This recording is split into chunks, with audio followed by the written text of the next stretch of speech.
with the sponsorship of the Dagama Group. Hi there and welcome to Rumbo Minero. I'm Cesar Campos and together with our wonderful producer Miguel Zavala, we will be leading this segment. How's it going, Miguel? Hey Cesar, it's so nice to see you on this wonderful day. Very well. Today we are going to touch on topics that also have to do with what has been the course of the week in very important topics such as the 15th, which has already closed the possibility that entities, guilds, institutions collaborate in contributions to the so-called ASM law that is being discussed in the respective commission of the Congress of the Republic. This means that there is already a moment to consolidate all this information. Let's see, right? It's worrying that the National Mining, Oil and Energy Society has stepped back from this. And basically it has been led by some confederations and associations. Confederations and associations of these miners, artisanal, small this miners, right? So in the development of this law project, we will find out what results from it. This week, the GDP growth for the year has been confirmed, 73 characters. The National Institute of Statistics and Informatics has reported that the gross domestic product for the year 2024 has increased to 3.33, indicating a rise in the economy. A little more than the expectations set by the Central Reserve Bank.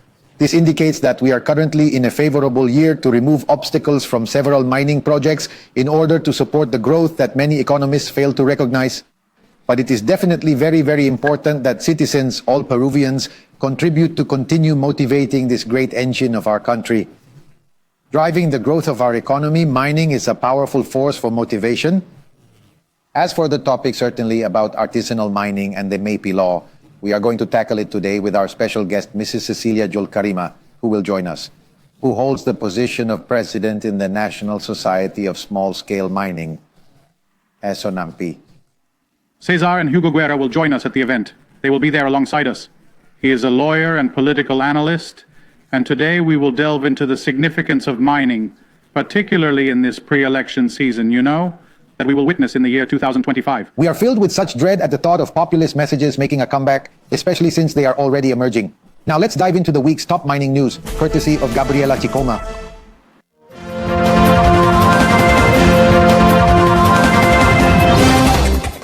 This week's main mining news summarized. This extract has 43 characters.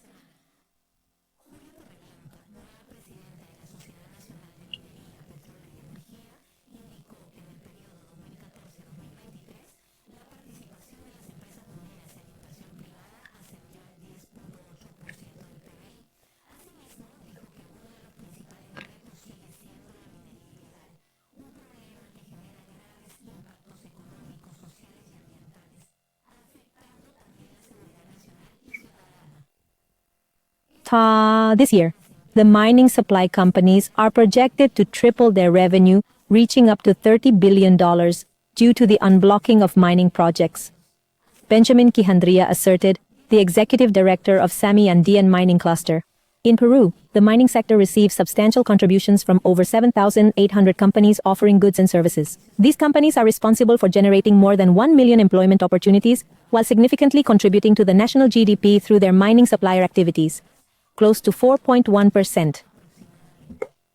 The Ministry of Energy and Mines pre-published the regulation of Law 32213, which establishes the leadership and extends the deadline for the comprehensive formalization process of small-scale and artisanal mining activities. The interoperable systems implementation is important. The regulation states that the MINEM, through the Mining Formalization Directorate, is involved. This organization will be responsible for leading the formalization process of small-scale mining activities, with an established deadline of June 30, 2025, exerting its main authority in charge. Big thanks to Gabriela Chicoma for the mining news highlights of the week. Greatly appreciated her contribution. As we had announced, we are pleased to present in this segment Mrs. Cecilia Julcarima, President of the National Society of Small-Scale Mining, Sonamipe, and it is truly a pleasure to have you here on our set. We are going to talk a little bit, Cecilia, about the proposals to formalize small-scale and artisanal mining. There is a debate at the congressional level for the so-called ASM law, but first explain to us how many people, how many miners, how many Peruvian individuals identify with Sonamipe. What is the number of registered individuals and in which regions of the country? Additionally, from their perspective, what is the primary challenge they are encountering? Good morning. I sincerely appreciate your invitation to the miners with the concession granted. We are the National Society of Small-Scale Artisanal Miners of Peru, and we represent all the regions of the country. And we brought together all the regions. Right now, we are in Puno, Arequipa, and Madre de Dios. Ica, Nazca, mostly in the southern part, right? And in Junin, in the Junin area. Our institution stands for small miners and artisanal miners who possess mining concessions. What is the duration of the society's existence? In 2000.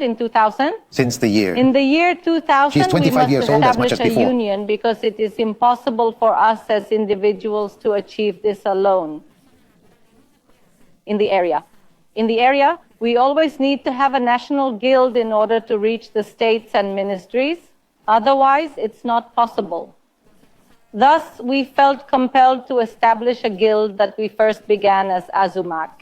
But that name didn't really have much impact. It just didn't stick.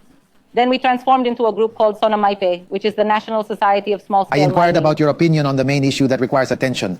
I wanted to understand what you all consider as the focal point. At this moment, in the midst, of course, of the MAPI law debate, the frustration that has arisen regarding the reinfo issue. How do you all approach the current situation? Check it out. It's us. We are concession miners. And in the process of creating the MAPE law, we have been grouped together in the same category. It's akin to saying we're all in the same sack, don't you think? They have loaded the miner with illegal and informal concessions right? And I don't know where that MAPE law came from. Since mining is categorized as PPM and PMA. That represents the lawful mining operations we have in Peru. But I don't know where it came from. It was copied from somewhere. I think it first appeared in Colombia. That's the MAPE law. And they shifted him to Peru. And as a result, everything turned informal. And that was the cause of his downfall. You all, Cecilia, a bill proposal has been submitted for consideration at the Congress meeting. Please share with us a little about the key points that are most, what are they highlighting in this proposal they are presenting? We are putting forward a legislative proposal that considers us to be small mining producers who have been granted a concession, and that they grant us significance in this manner. Since we are bewildered, the state ought to provide us with support to inform and not to fill. No getting into the ranks. Regrettably, we found ourselves with no alternative to also step into the ring, and we have entirely turned illegal just like they have. However, as a compromise, we continue to annually contribute to the state's finances, to the state. But as we have put ourselves to the way, for example, there are many companions us that with the day have been formalized, yet many people have not. We have not managed to, and we have not required entering rainfall to facilitate our process. But rather than helping, this has unfortunately been a burden for us, right? Until now, the rainfall has really been a disappointment. And I weigh, even though they are all grouped together, as you say, Cecilia, nevertheless, they have participated in the working groups convened by the Energy and Mines Commission and also the Ministry of Energy and Mines. Yes, our active participation in all the essential activities remains steadfast. In all areas, in all subjects. We are present both at the Ministry of Energy and Mines and in Congress. We actively participate as members of the technical table of the Energy and Mines Commission. At this time, Sonamipe has launched an interesting initiative worth noting. The proposal has specifically been to conduct a census, hasn't it? This will allow them to clearly ascertain who truly holds the concession that you represent. From the others who are getting in through the window and who are informal without any kind of visualization or illegal. We propose to identify ourselves, of course, as originally planned. Because we can only determine our identity as formal and illegal through the census. Wouldn't you agree? Informal or illegal? Since we are either formal or illegal and formal, it amounts to 3. How many miners does your society have? Our society groups together many miners. I cannot tell you the quantity because they are miners.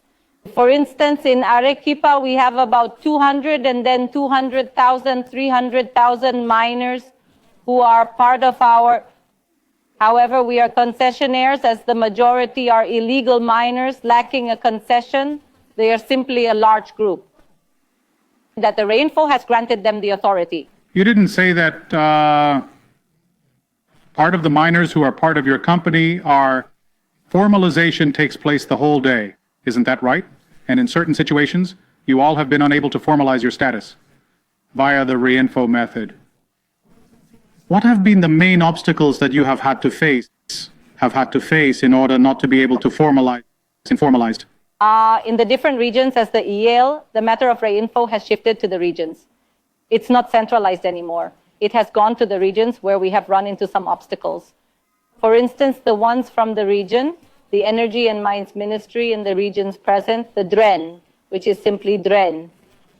That's where they hinder us. You need to submit your preventive and corrective plan. If, for example, as a miner, I have presented 3 preventive and corrective hydrophons, and so far I have not been formalized. Why? It's because illegal miners have also requested additional reinforcement in my concession area. So if I say it is my concession, I have all the rights of my concession, that is why I pay an acquired concession right. Acquired concession right, if I go over a little part, a small one, or it touches, I can no longer formalize this overlap. Or the other informal miner has done this to me, it has overlapped. I can't do anything about it. So what should we do? The formal miner, like myself, it gets put on. We start to do another one because the ministry says, I'm going to support, I can't lift my fault. It can't be helped. I have to present it again and a mining engineer to do another round. It costs you 5,000, 6,000, 10,000, 15,000, depending on the areas where we are. So it cannot be paid. And that has to do with the rectal organ, Cecilia, doesn't it? Because you yourself are saying, hey, the issue always gets stuck at the regional level, right? That's precisely what puts the constraints on it.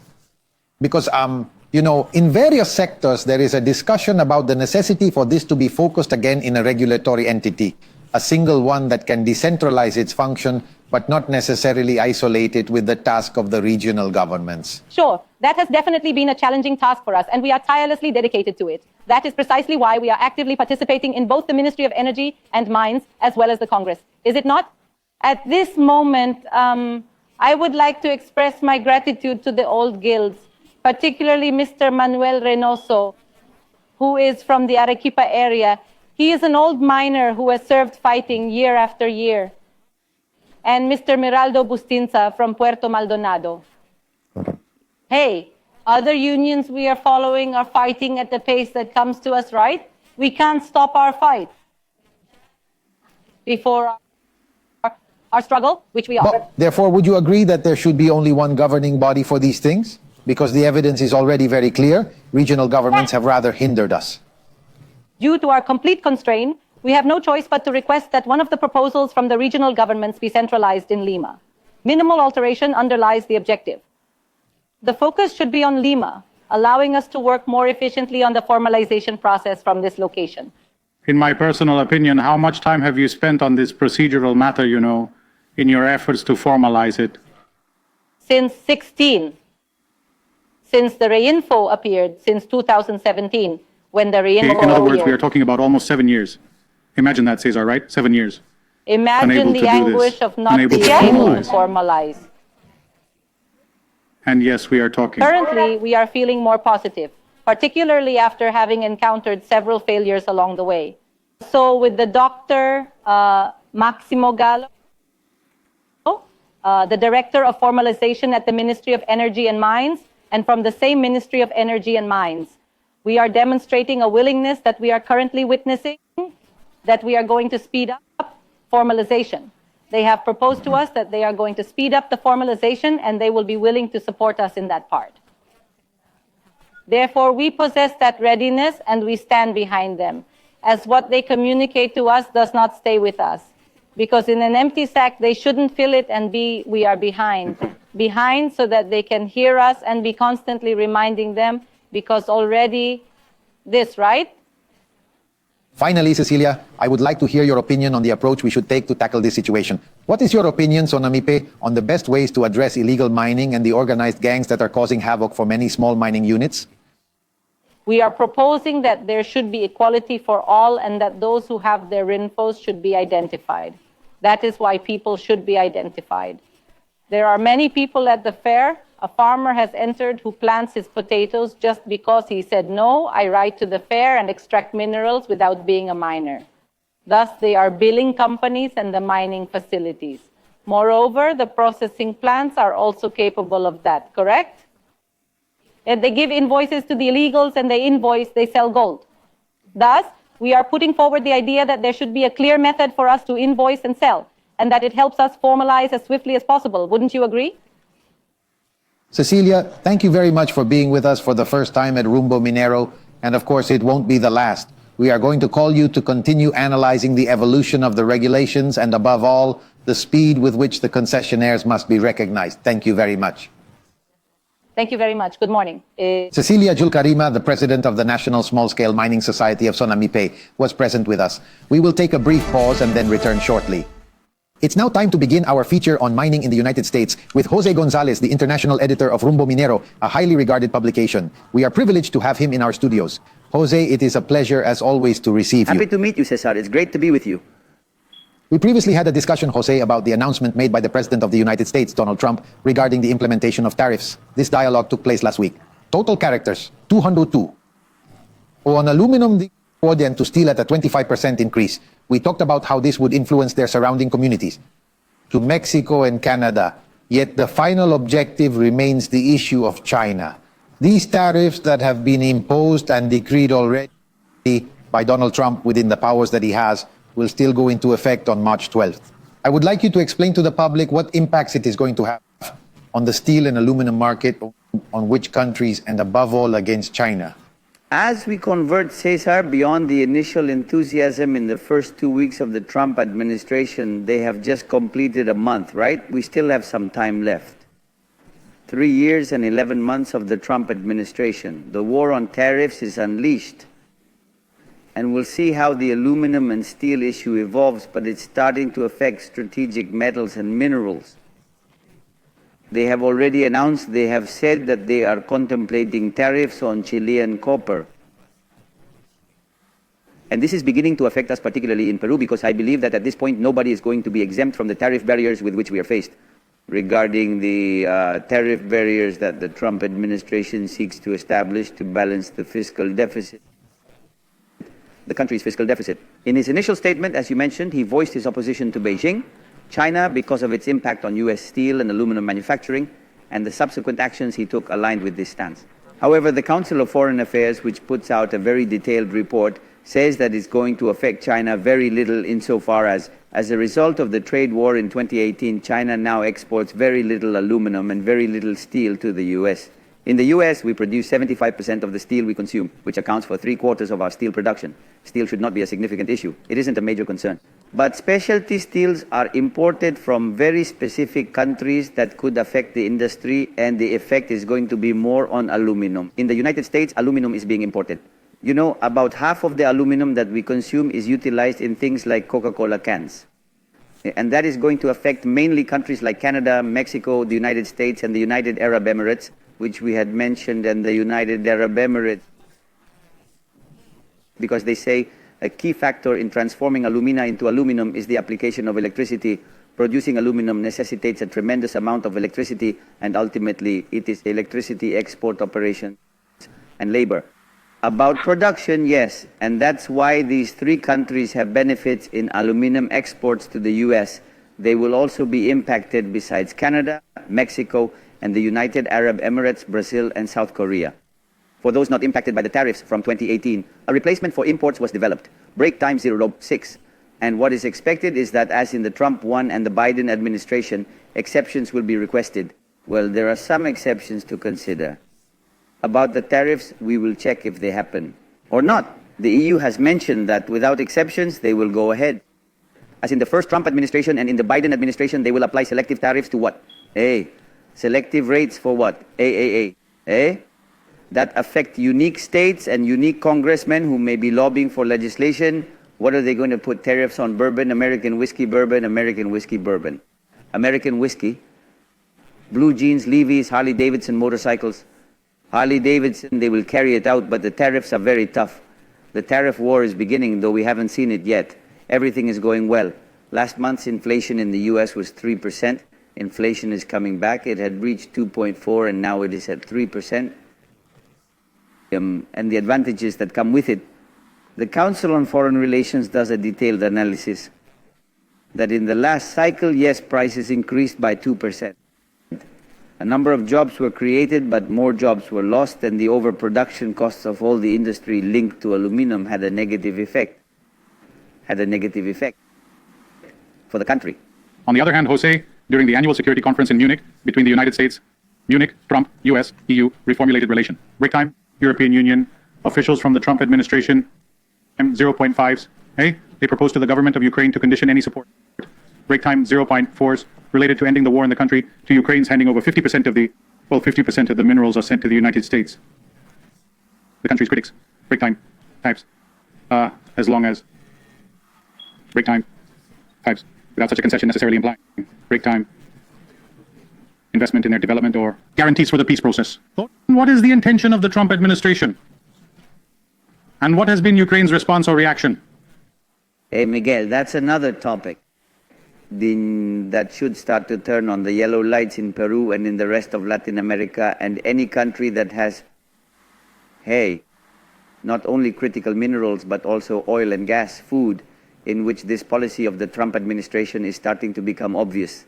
It has been noted on several occasions that Trump operates in a more transactional manner than a transnational one, as he is constantly seeking a deal, a win-win deal for the US and perhaps the US administration. The administration, and in the case of Ukraine, it's a proposal that has left the Europeans with a, in English we say dumbfounded for puzzled, yes. Because what President Trump has done is to send in the first instance the Secretary of the Treasury to Kiev ahead of the upcoming meeting in Munich to tell him that the United States intends in Ukraine military support is counterbalanced by the supply of critical minerals without a corresponding agreement for the country. This alleviates and compensates for the situation. 169, neither investment nor development nor anything, and President Kiev. During a meeting in Munich, President Zelensky stated after his gathering in Kiev with President Vance that he has ordered his ministers not to sign any agreement. Break time 0.8. That is to say, it is clear to us, without having to point fingers, that there was a proposal for an agreement in which the United States intends to recover, as the President of the United States has said, $500 billion in concessions of critical minerals. Ukraine, break time, well, as stated by the Faculty of Economics from the University of Kiev, break time, it possesses 20 out of the 30 essential minerals, which include titanium, lithium, and zirconium. We will observe the development of this plan put forward by the Trump government. However, it wouldn't be unexpected if this is the beginning of an alternative strategy on essential resources diverging greatly from the approach adopted by the Biden government, take into account Peru. Signed between the State Department and the Commerce Ministry, between the Commerce Secretary and the Foreign Relations Ministry of Peru, an agreement on critical minerals. Those rules, the strategies are being reevaluated, and the approach taken by the Trump administration, especially concerning Ukraine after the first meeting of the foreign ministers, is being analyzed. Foreign ministers of both countries, in Riyadh, is a tougher attitude that will tend to favor, in this case, Russia. Well, thank you very much, Joseph, for your appreciations, and indeed completed the month of Donald Trump's mandate last Thursday, the 20th. I'm afraid that in the future, we are going to continue almost 80% of the topics that we are going to discuss here in Rumbo Minero, talking about the policies he is implementing and their impact on the economy. José Gonzáles, editor of Rumbo Minero magazine, in Nistalet's international page of Rumbo Minero magazine, was with us. His valuable opinions, plus other topics that we always address in our program. We always cover topics regarding the mining and energy sector. You can explore these subjects in the magazine Rumbo Minero, where you will find everything related, which you can access free of charge through www.rumbominero, P&E sounds. All the information you require, I reiterate, is in Rumbo Minero. Let's go with an important announcement. We anticipated this outcome and are pleased to introduce Dr. Hugo Guerra Arteaga on the renowned Rumbo Minero set, a highly acclaimed specialist in the field. A political analyst, lawyer. Of course, he has known for many years, also because of his journalistic work in the newspaper El Comercio, the political and economic dynamics of our country. We were highly gratified by your presence, as it shed light on both the politics as well as the economy of our nation. Glad to be with you today.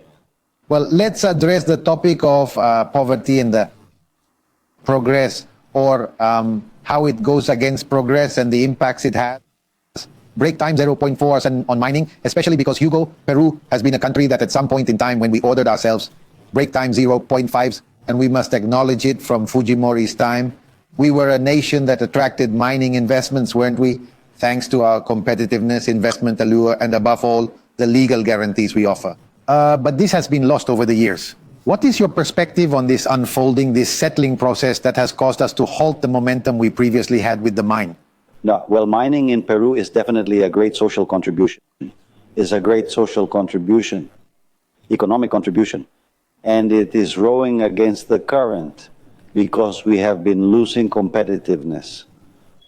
Regarding the period you refer to, starting with the Constitution of 1993 that initiated economic openness, there was legal stability from then on. There was social peace. All this is now in question.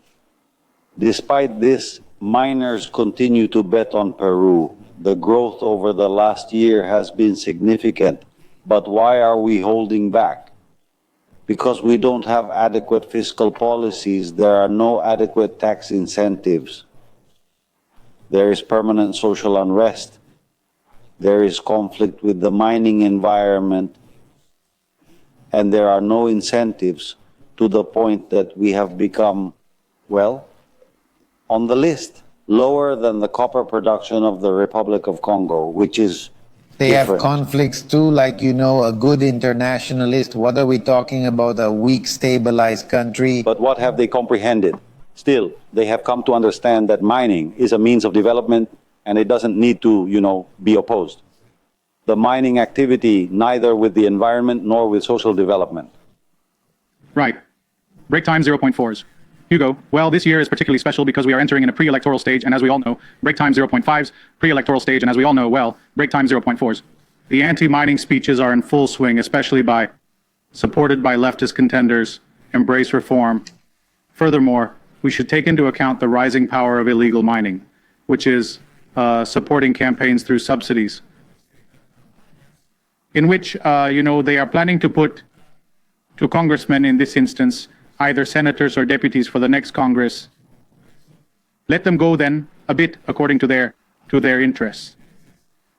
How do you see the panorama for 26 in the year 2000? Well, it is extremely dangerous. The illegal export of gold is the only area where we have a presence. Gold that generates approximately $12 billion, and that money has as its main source illegal mining. Illegal mining, and here I make a disclaimer. Informal mining is frequently mistaken for illegal mining, but both are indeed illegal. The key difference is artisanal mining, and under this apparent confusion, there is a degree of state permissiveness that is far too obsequious to the criminals. And these criminals are a mafia that we have already seen of international organized crime, that in accordance with the behavioral patterns previously examined by experts in intelligence, they are going to infiltrate politics just as they have done in Mexico, just as they have done in Colombia. The problem we are currently encountering is, three. First, in which they can infiltrate their interests into government programs and plans. Second, in the candidates. Third, in the financing. In addition to considering the risk that they might encourage political violence across multiple levels, because two elections are coming, the national ones and then the regional ones. But Hugo, please write this down if you don't mind. To this. The way in which the electoral norms in Peru have been made more flexible, which has permitted the outbreak of the registration of parties that are really surrogate codilistas, that do not mean anything, and that already add up to 40 parties registered in the national jury of elections. I was wondering recently, and I commented it with Miguel Zavala, if the PASO would have existed, that is to say, these wide, simultaneous mandatory primaries that he sought to introduce as a framework for democratization. I believe the illegal miners already have their own candidates and party formed, and they likely have the majority as well. With 40 parties in place, all it takes is obtaining 8% of the votes. It is enough that you get 8%, 9% of effective vote at the national level to pass to the second round. That is a perversity. Yesterday, I attended a meeting with members of the National Election Jury, and the figures we discussed are quite alarming. We are probably going to get to 71 parties for the electoral process, which is simply insane. Now, the infiltration, it is born not only from the norm, but also from the poorly named political reform that took place during Vizcarra's time. And the primaries were no solution at all. They were not without a doubt. It's a scam, guys. That's what I was saying. We have to make a report about it. Yes, we should speak out about the Paso since it is a model taken from Argentina that cannot be extrapolated. It was absolutely insane to actually make phone calls to. It was crazy to call for elections in the Paso with all citizens without them being previously registered in a party, for example. Different from the North American model where there is a quite bipartisan activism. Where voting is not mandatory, therefore you must mobilize the population in the United States. In contrast, they make you do things here. What you say is correct. If we were given the PASO program, the infiltration of illegal mining, and from the crime of organized crime, and allied with drug trafficking, human trafficking, and all related crimes, illegal logging. At this point in time, we would already be presenting candidates without their disguises. Now, don't forget the relationship of another major problem. It is the link that illegal mining currently has with members of the Congress of the Republic, that they carry their agenda. That is correct. The issue of illegal mining, Hugo, well, it is something that not only concerns the mining sector, but the whole society in general. Generally. How do you analyze this issue that the government has not presented any plan so far? Are you not presenting any plan? Here at Rumbo Minero, we arrive requesting this plan since August, since last year, where the High Commissioner to combat this mining, well, this was a sign that a strategic plan was going to be introduced, correct? In this case, it engaged the police and the SUNA, didn't it? Various organizations were involved to trace it, right? What was the subject again? Oh yes, explosives and the machinery. What is the reason for the absence of a concrete plan up until now? Do you believe that the government finds it advantageous for things to remain as they are in this chaos? Or is it merely a case of their incapacity and incompetence? I have talked to the retired Air Force general who is in charge of the fight against mining, of the fight against illegal mining, with General Garcia Esquerre. I truly believe that he is an exceptional individual with genuine intentions, but he complains about one, lack of political support. Political support that should be given by the executive but also by the Congress. Two, total lack of resources. The team comprises around 3 or 4 members approximately. It doesn't have an adequate budget. How is it going to fight a crime that, as we were saying, carries more or less $12,000 million with funds that barely reach 3 million souls? In other words, there is no logic, which reveals that the government intentionally cohabits with criminal activity or is unable and disinterested. Currently, this is clearly a government that is ultimately in transition. But that does not minimize responsibility for what is happening, because the phenomenon continues to expand, and what Cesar was saying, it continues to take root with related crimes. I agree. I wanted to share with him a tweet that was posted this week. Responsible for managing the account belonging to the criminal known as Pedro Castillo Terrones. The man orchestrating the coup claims that Aunt Maria won't be participating. Isn't that right? It is quite evident that he is receiving assistance, as his incoherent rambling isn't even coherent with his own writing. Advisor who is handling that account? He talks about how, being a farmer, he knows the importance of water and how Tia Maria could affect it. Well, beyond the nonsense that this gentleman might be saying, the truth is that in our country there was, as you know very well, just as he is doing, the other individual on the brink of becoming a delinquent, none other than Mr. Martin Vizcarra Cornejo. Despite the complications and evidence of their crimes, they cling to political flags, don't they? They want to create an illusion for the people about their identity with some topics. Aunt Maria is a subject of Sigrid Bazan and Veronica Mendoza, and we know all about the left. Now Pedro Castillo, and from his confinement, well, please launch this tweet through, I emphasize, an intermediary to hold up a flag. How do you perceive it? All right, water is good, but mining is not. This is a misleading dichotomy. The world has already shown that responsible mining is indeed compatible with balanced social development. So, what Pedro Castillo, the criminal, is suggesting is a banner to grasp in order to keep political relevance alive. And you know, foster an electoral wave in the elections of 2026. Because in the South, he definitely has followers. Now, behind this, what else can there be? There is a current that is at this moment totally desperate. They are the anti-mining NGOs that, with the intervention of the Trump administration to the USA, they no longer have any funding available. So a wave of agitation is going to come. That coincides with the search for sponsorship and sponsorship from European and other sources because the US has shut them down. The interest in keeping Castillo and the pipe. The interest in ensuring that the criminal Castillo remains in the spotlight, as well as the interests of all these leftist anti-mining figures that we are already well acquainted with, is quite significant, and who have lived funded by USAID, etc., from the USA and other sources. I have the impression that they have... I have the impression that they have lived more, as you have rightly pointed out, from European cooperation sources, Sweden, France itself. Between the two, it is clear that Veronica Mendoza received funding from USAID and is a radical opponent of mining.